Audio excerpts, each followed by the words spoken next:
cost of diet culture and racism and sexism and all these kinds of things. And so for me,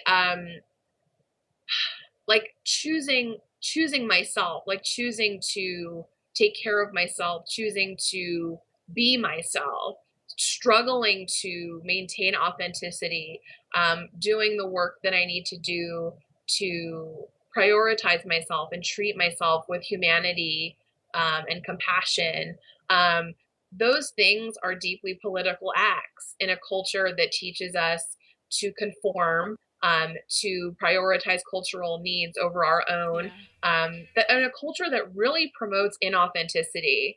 And the truth is, like, in order to succeed culturally, we have been taught that in order to succeed culturally, that conformity is the way to go. And everything in my life has shown me that that is not true. And I sort of think about, like, I think about people who are afraid to come forward and be themselves and to, like, be in the body they're in, be whoever they are, wear the colors they want, do the weird things they want to do. Some people, a lot of people are very, very afraid of doing that. And that's because they can kind of only imagine the rewards that we've been taught that conformity can give us. And what's so difficult is that what's so interesting, difficult, complicated, and beautiful, I guess, is that there's this whole other world of rewards and benefits and that are just invisible to a person who is trying desperately to conform.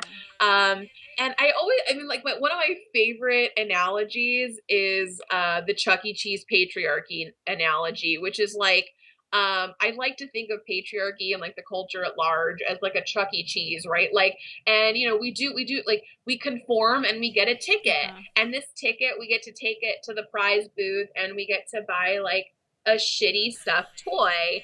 And these prizes and these tickets only make sense inside the Chuck E. Cheese, because, like, once we leave the Chuck E. Cheese, this ugly, shitty toy has been exposed to the light of day, and we realize that it was, like, probably 30 cents worth of, and we spent, like, thousands of dollars, hundreds of hours doing this thing, and we ended up with this shitty toy.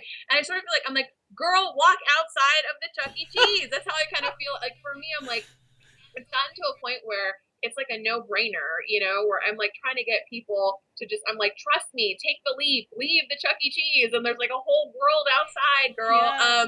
So, but I think most people are so terrified, right? Like, of what that would mean, like, what their life would look like. And it's so hard to, again, we're not taught to invest in ourselves. We're not taught to, like, to take a risk on ourselves. We're taught to consistently, conform to the culture. And so I think, like, when I think about what it means to be an anti-assimilationist, it essentially means that I look at the way that my culture has taught women how to live, and I say, I deserve more.